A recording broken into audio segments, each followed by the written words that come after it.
So the Americans in South Vietnam had been involved in training the South Vietnamese from really the time that the first American advisors went in there. But for a long time, the focus was on the regular South Vietnamese armed forces. And that was true until the 1968 Tet Offensive. That's Dr. Eric Villard, a Vietnam War specialist at the U.S. Army Center of Military History at Fort McNair in Washington, D.C., and a longtime friend of the podcast. And one of the things Tet had done is to really underscore the fact that the South Vietnamese territorial soldiers, the ones who did security in the countryside, were really not well trained, not well equipped. And if the South Vietnamese are ever going to stand up mostly on their 2 feet and handle all aspects of the war, this was a very important one. So, time had come to help with these rural security forces.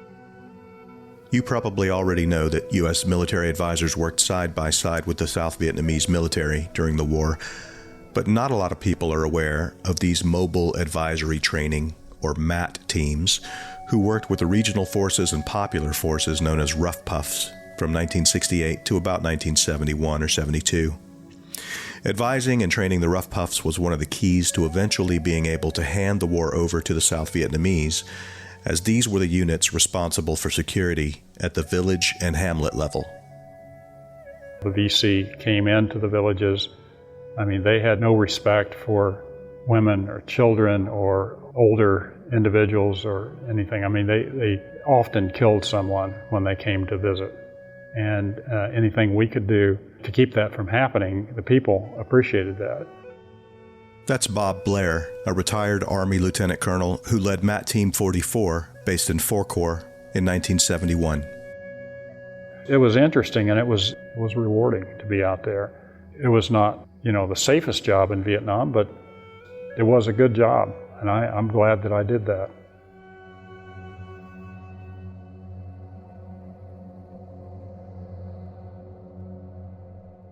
Stick around.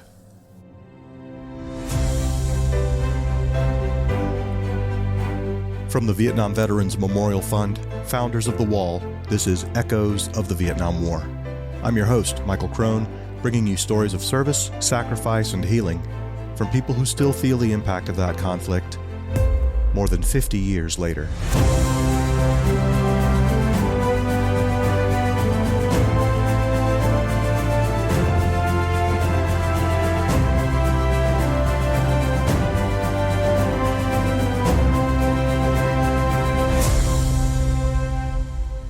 This is episode 61, Advising the Ruff Puffs. Lieutenant Colonel Bob Blair, U.S. Army retired, was a MAT team leader in Four Corps in 1971.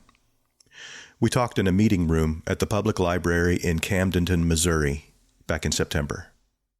I grew up in Springfield, Missouri, and I graduated from high school there and went to college at the what's now Missouri State University for a couple of years, and I took ROTC and enjoyed ROTC and didn't enjoy the rest of my studies there. And I thought I would just go ahead and join the Army and maybe go to officer candidate school.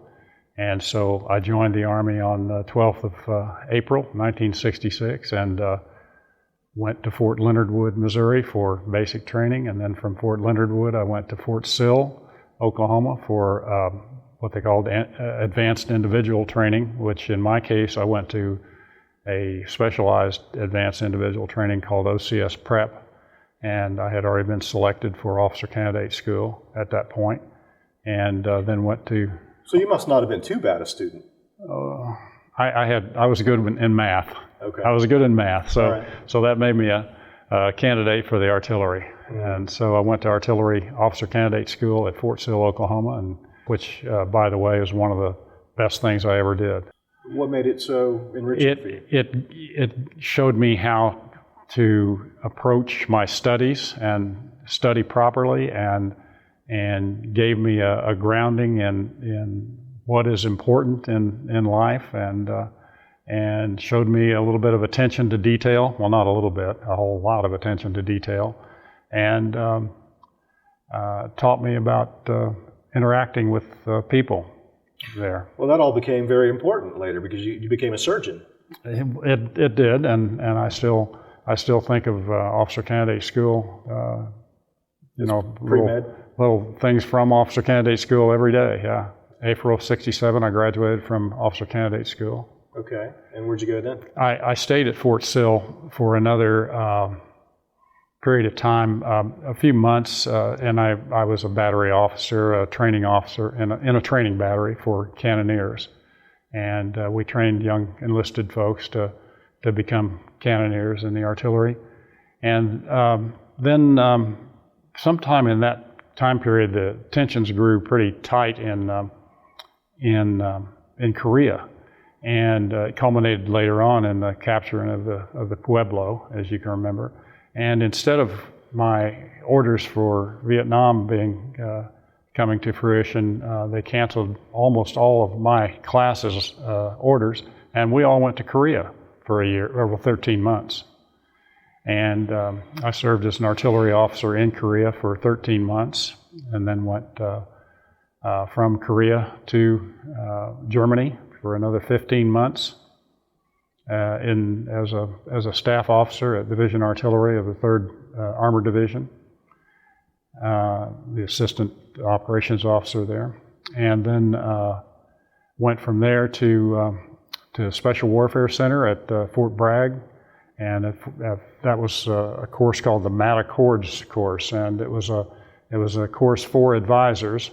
Half the course was customs and courtesies and that sort of thing for about Vietnam, history of Vietnam and all sorts of things about what we were preparing for. And then the afternoons all turned into Vietnamese language study. So we had Vietnamese instructors, and we learned language in the afternoon. And then from there, I went to airborne school, jump school at Fort Benning for 3 or 4 weeks. And then from there, went to Fort Bliss, Texas, to the Defense Language Institute Southwest, and had another, I think maybe 2 or 3 months of language study in Vietnamese there. And that's great, because I finished that in December of 1970 or January of 1971, and I can't remember 3 words of Vietnamese today. So,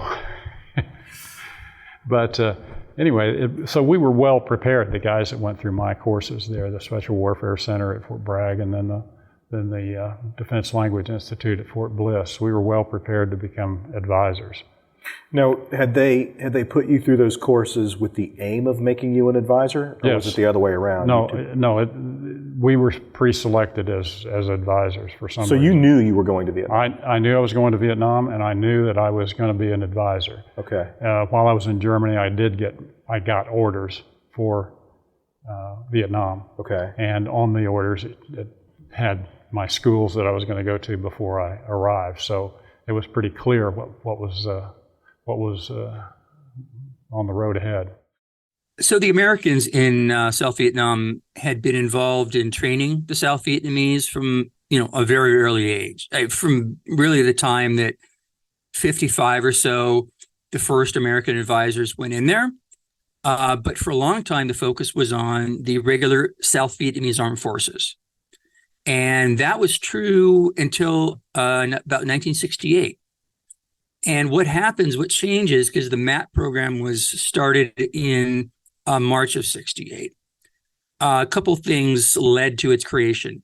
First off, you had now a very robust, fleshed out MACV advisory program for all the South Vietnamese units. So they were pretty well covered, right? So we had some extra bandwidth. The second thing is, this is, of course, coming right on the heels of the 1968 Tet Offensive. And one of the things Tet had done is to really underscore the fact that the South Vietnamese territorial soldiers, the ones who did security in the countryside, were really not well trained, not well equipped. And when Tet happened, the government lost control huge parts of the countryside, at least temporarily. So the recognition was, okay, we really got to bear down and help these other folks. And the third thing was, in this period, this is, of course, March 68, this is still well over a year before the United States made a decision to start pulling out. But there was always a recognition that, the U.S. won't be here forever.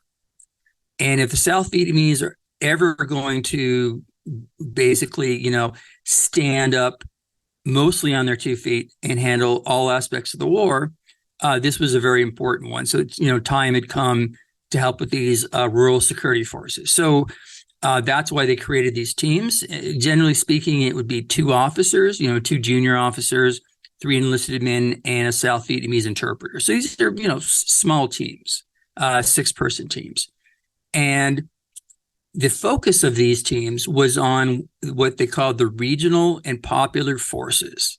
These were the South Vietnamese troops who, by and large, were responsible for security in the countryside. They would be, operating mostly as companies, platoons, or small units at the village and hamlet level.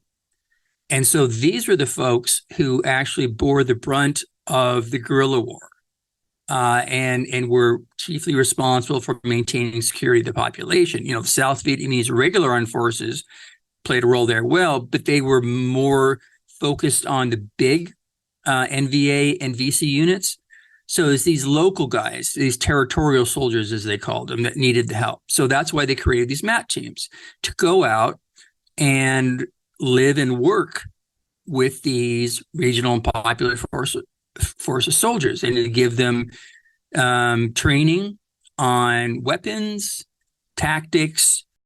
Now by then, right, and we're talking about, this is after Tet, right? This is after the kind of turning of the tide of American public sentiment. And most of the American units were drawing down, or some of them had actually gone by then, I believe. I'd have to look at the history, but there weren't many Americans there. At least, and then where I was in the Delta, there weren't any Americans other than aviation and some hospital and things like that. Yeah, so logistics types. 4 Corps.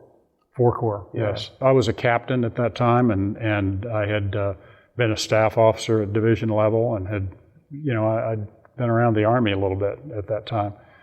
I arrived in Vietnam sometime in January of 1971. And processed in at Tan Son Nhut, arrived in Saigon, and have this typical story that everybody has when they open the door of the airplane, how the heat hits you like a furnace, like a blast furnace. And I don't remember the smells that a lot of guys talk about, but I do remember the heat.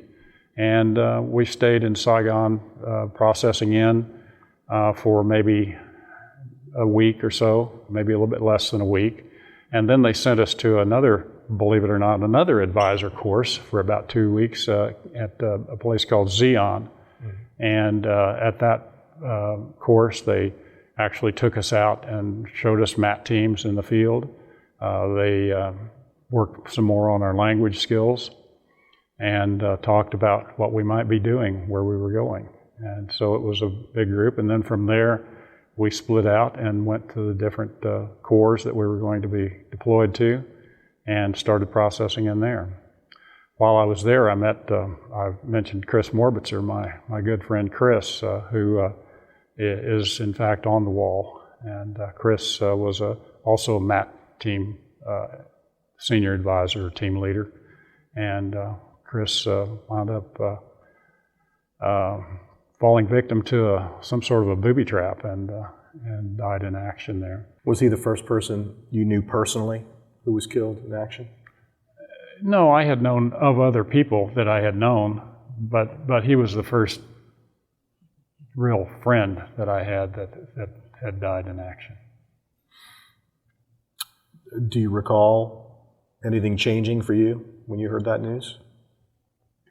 Well, I had already figured out that this is once you get out in the field, I mean, you realize it only after the first time that you're in combat, you realize that you know, there's not much you can do other than rely on your training out there. And if they get you, they get you, and just do your best not to allow that to happen by relying on the training and being careful and trying to do your mission and keep going. And so the fact that he died impacted me very deeply, and it still does today, but I don't think it changed anything that I did, because I was still as careful at that point.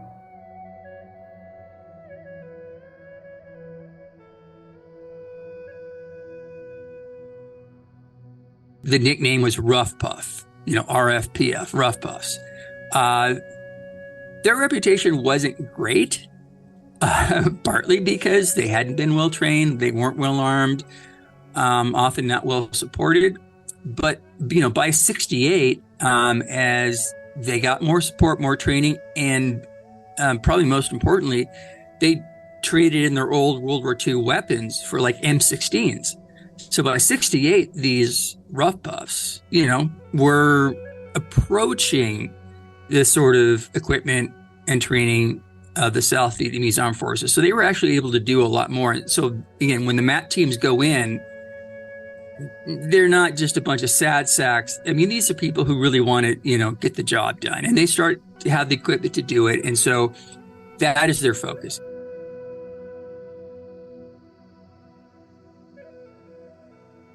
By the time you got there in '71, the MAT teams had been around for a few years, and presumably they'd kind of gotten their way of working, their way of operating kind of dialed in. Yeah.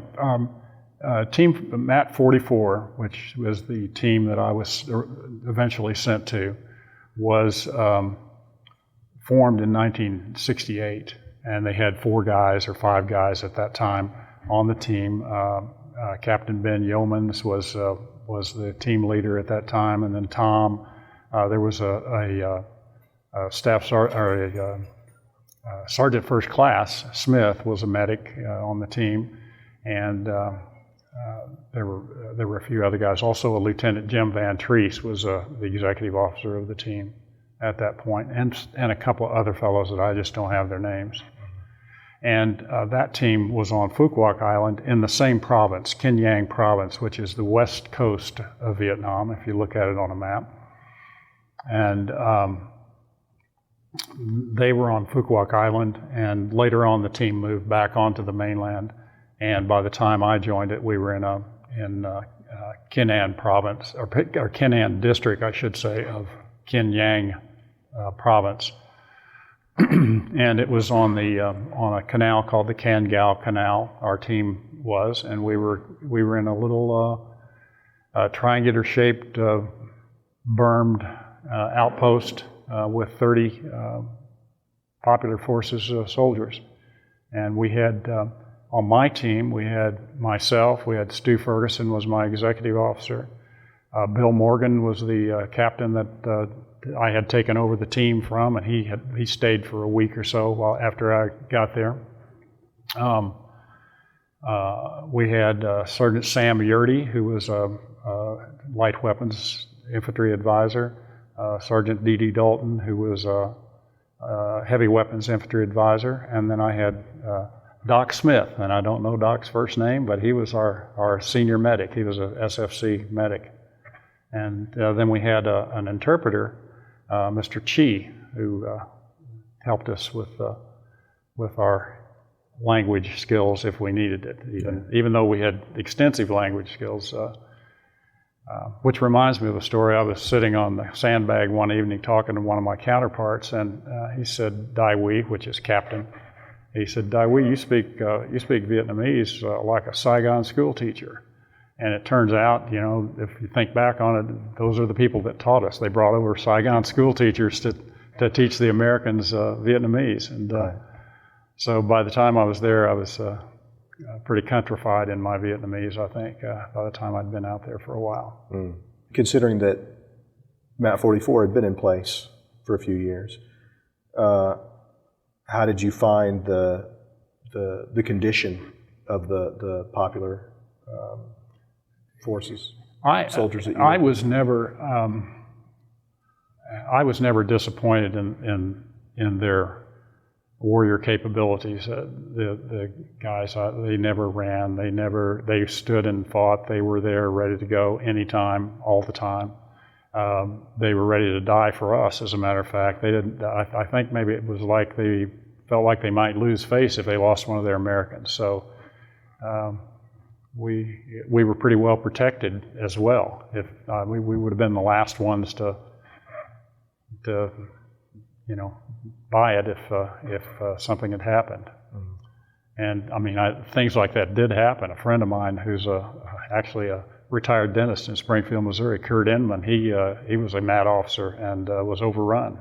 Wound up going naked into the canal with his rifle only and spending the night and waiting to get picked up the next day, and lost most of his team.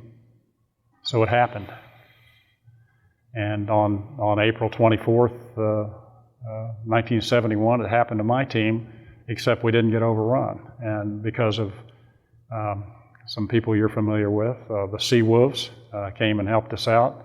Another group of Navy aircraft called Black Ponies, which were the OV-10s with a ton of armament on them, came and helped us out. And I think another Air Force gunship helped us out as well. So it was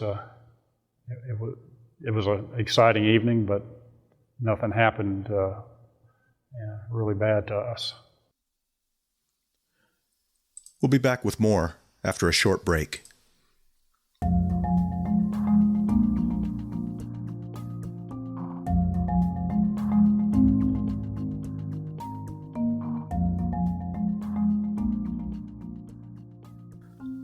On Veterans Day 1996, VVMF unveiled an exact replica of the wall that could be packed into an 18-wheeler and hauled to cities and towns all across America.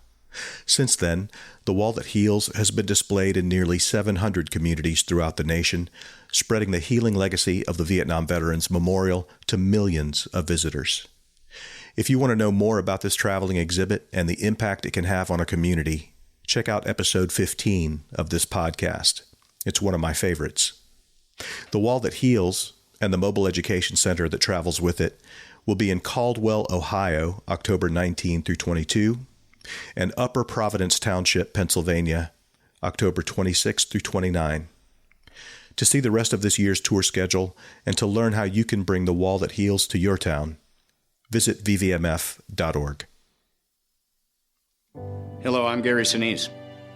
Nearly 3 million Americans served in Vietnam, and more than 58,000 have their names inscribed on the wall. Those that pay the ultimate price in service to America. Some might ask why the Vietnam War still matters. It matters because more than 58,000 lives were cut short and their families forever changed. It matters because we should never forget how Vietnam veterans were treated when they came home. A lesson learned so that our current generation of veterans are treated with respect. The Vietnam Veterans Memorial Fund, the organization that built the wall, works to ensure that future generations will understand the war's impact. I'm asking you to help keep the promise the wall was built on. Never forget.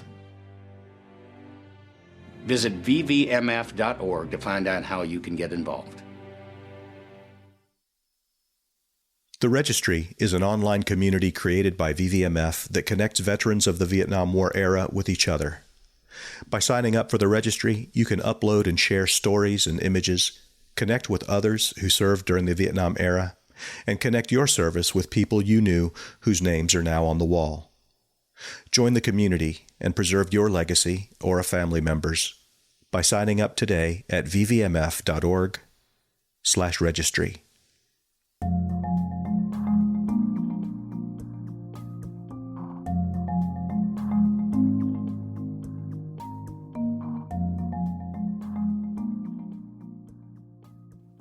I'm sure that in that situation, there's no such thing as a typical day. But to the degree that you can you just sort of talk about the day-to-day work? absent any major crisis? We'd get up in the morning and probably go down to the village, which was about 200 yards down the canal, and meet with the village chief and find out if there was anything we could do for him that day. Usually we had a contingent. We had some of the Americans. We also always left Americans back at our outpost as well. But myself, as a senior advisor, almost always went down and talked with the village chief every morning. And we had different projects going on. We had a dispensary that we were trying to build for them or help them build.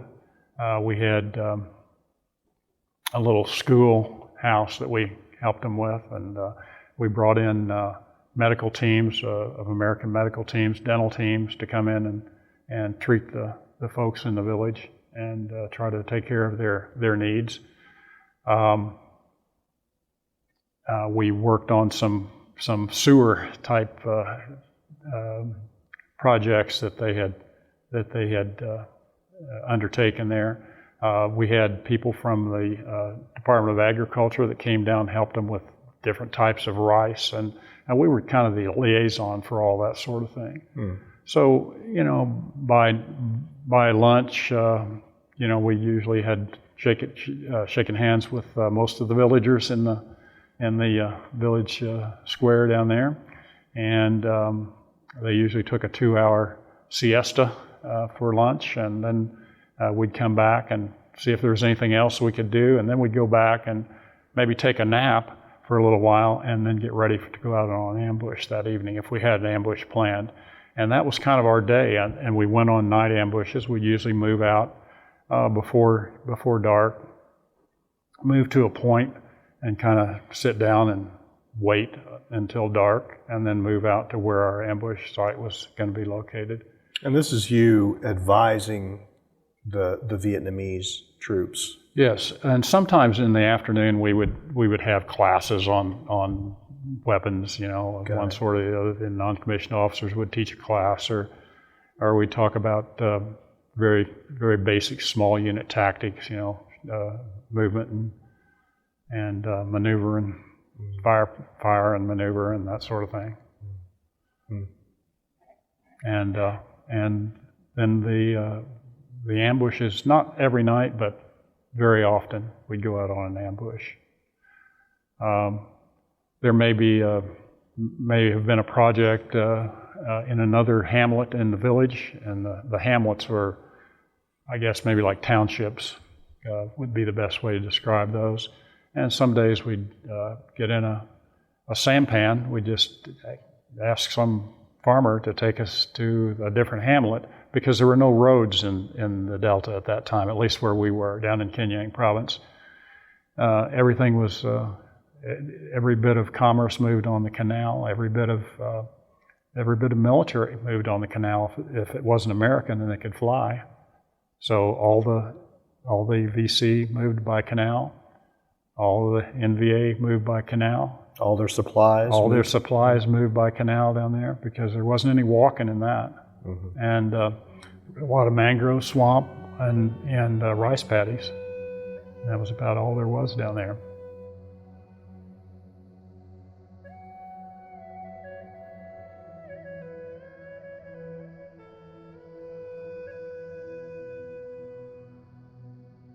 What were some of the challenges or obstacles that might have made the work of the mobile advisory teams more difficult? Well, in some respects, they shared some of the same challenges and frustrations as the MACV advisory teams, because South Vietnam was a sovereign country, right? These American advisors were advisors. They had no operational control. They can't tell their counterparts to do this or do that. They can suggest, and if the relationship is good, then that works out pretty well. But they have to be very careful too, not to, overstep boundaries. How did the role of MAT teams, or the contribution or expectations of MAT teams, change when we started talking about Vietnamization? So again, with the MAT program got going, in early 68, they formed about 353 of these teams. And eventually they, I think, reached a maximum number of like 487. Again, these are all across the country, and particularly in rural areas. But by the time, let's say, early 71, Vietnamization is underway. The U.S. combat forces are coming home. The drawdown's beginning. And so at a certain point, those MAT teams also have to be scaled back. So the MATs really 68, 69, and 70, those are their big years where they're just like going hell for leather to make a difference. Because if you couldn't get those Ruff Puffs up to speed, nothing else would work, right? That was a critical element. And they did a good job. They did make a difference.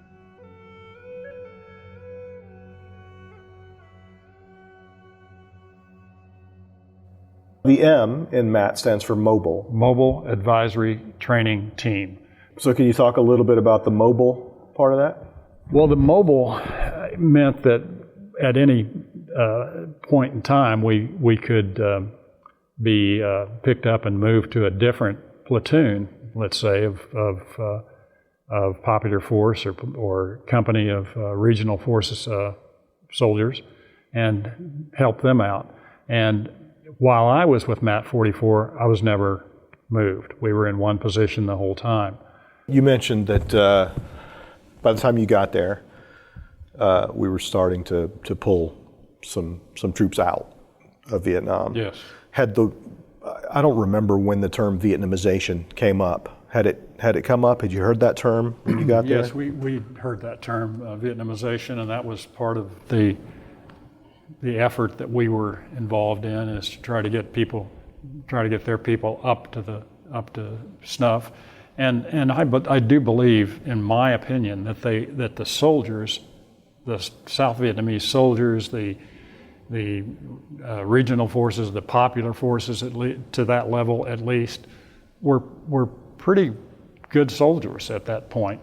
And the stories of them running at the first sound of a battle, I just never saw anything like that. They were always great warriors. But I think that they relied on the technology and the assets that the U.S. had.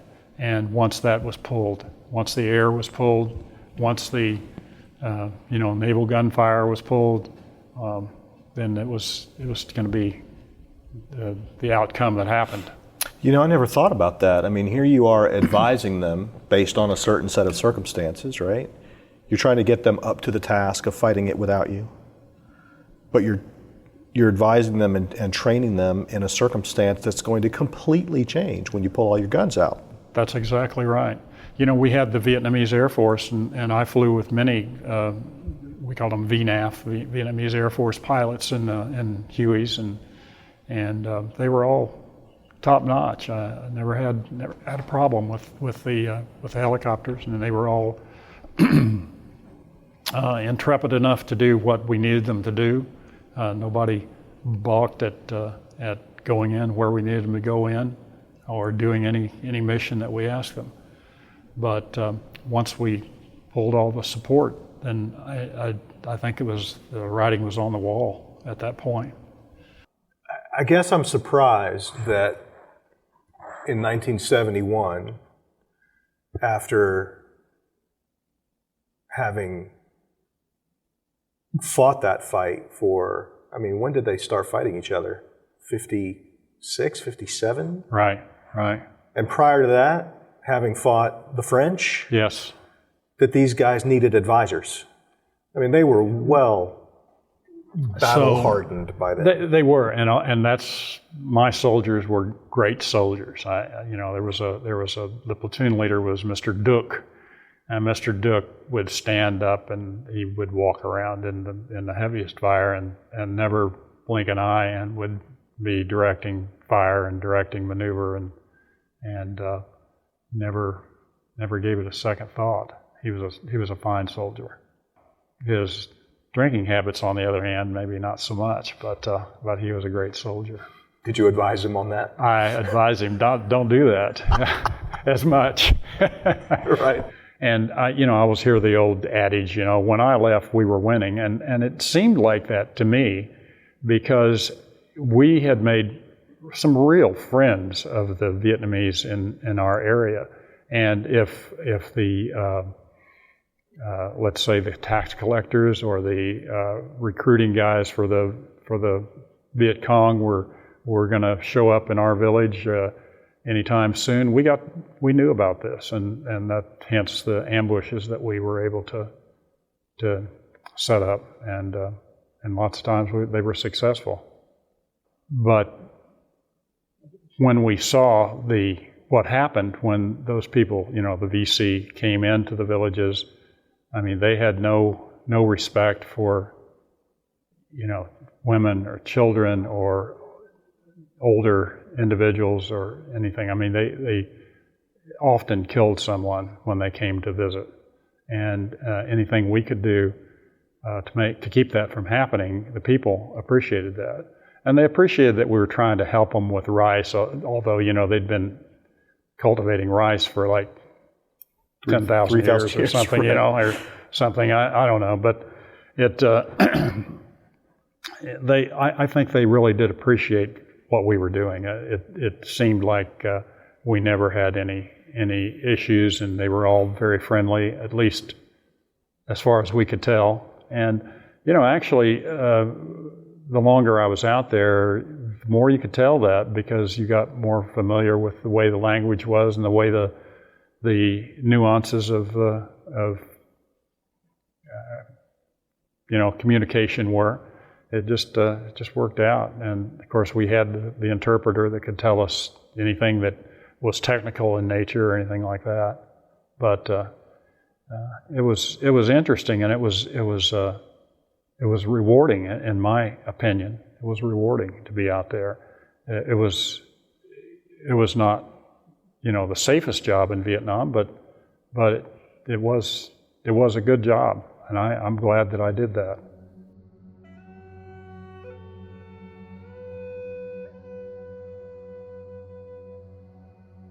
By early 71, writing's on the wall.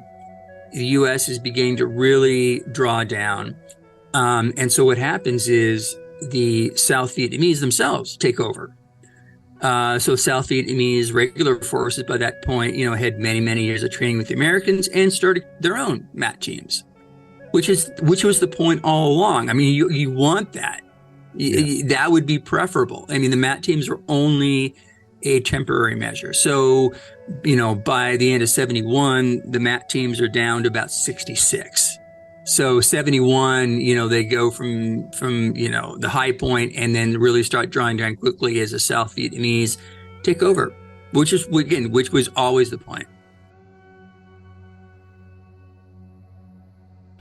And it was very sad. I was back in school in 1975 when Saigon fell. But it was predictable.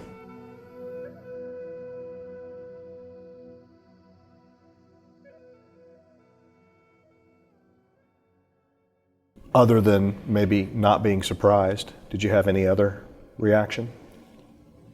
I was sad.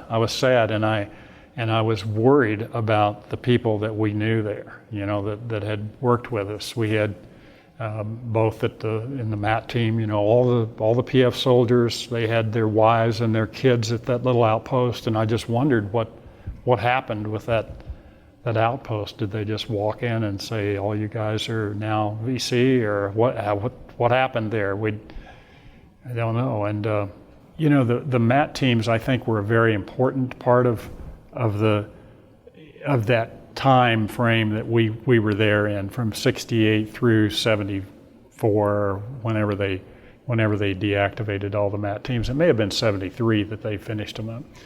But, there were just a lot of guys that had served in other units, American units, that wound up on MAT teams, or guys like me that got specifically trained to go on MAT teams. And there were just a lot of quality people that did that, and that Some of them, obviously, like Chris Morbitzer, didn't make it back, and I always think of all the guys that served on MAT teams, and I knew from when I came back from Vietnam, I went to the officer advanced course at Fort Sill, Oklahoma, in the artillery, and there were probably 3 or 4 of us that had been advisors, MAT team advisors, and we were like in a different world than the other guys that had served in American units when they were in Vietnam. It was like almost speaking a different language. But I do credit that year of study there at Fort Sill with not ever having any nightmares or any issues as far as what guys have, because every day we had multiple coffee breaks to talk war stories and to help to settle all that. Unfortunately, none of the guys from MAT 44 are still alive except for myself, Ben Yeomans, and Tom McLaughlin. They've all passed. But other than the one you mentioned, Chris Morbitzer, the rest of them came home from Vietnam. As far as I know, I don't know of anyone that on the MAT, ones that you knew. Exactly. On MAT 44, I don't know of any casualties of any, anybody losing their life on MAT 44. Mm.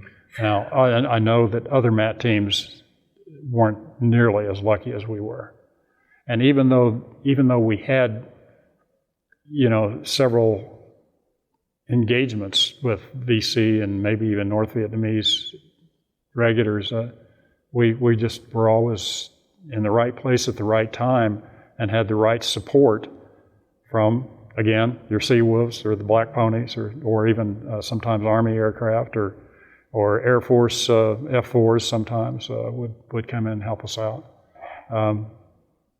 We just were always had the right folks at the right time at the right place, and it just worked out for us.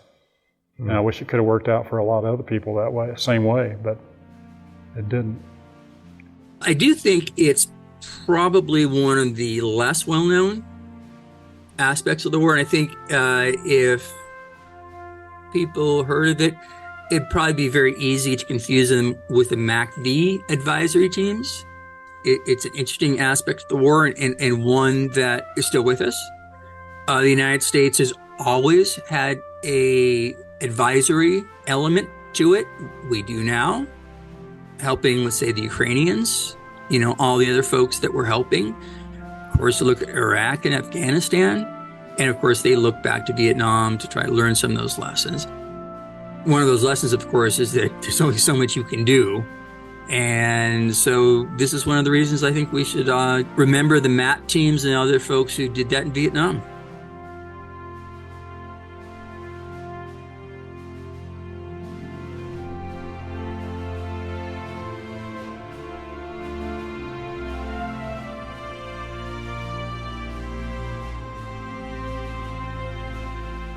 These days you can find Bob Blair working as an oral and maxillofacial surgeon in Rolla, Missouri.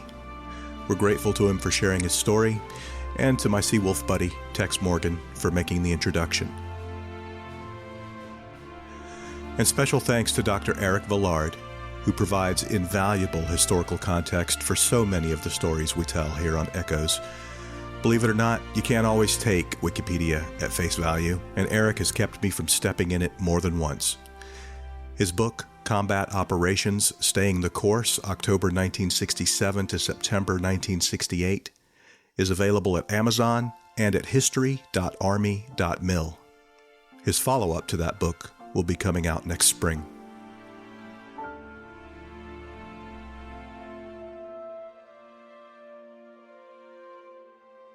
Bob's friend, Captain Chris Morbitzer, was killed in action on August 19, 1971. He's memorialized on the wall at panel 3W, line 134.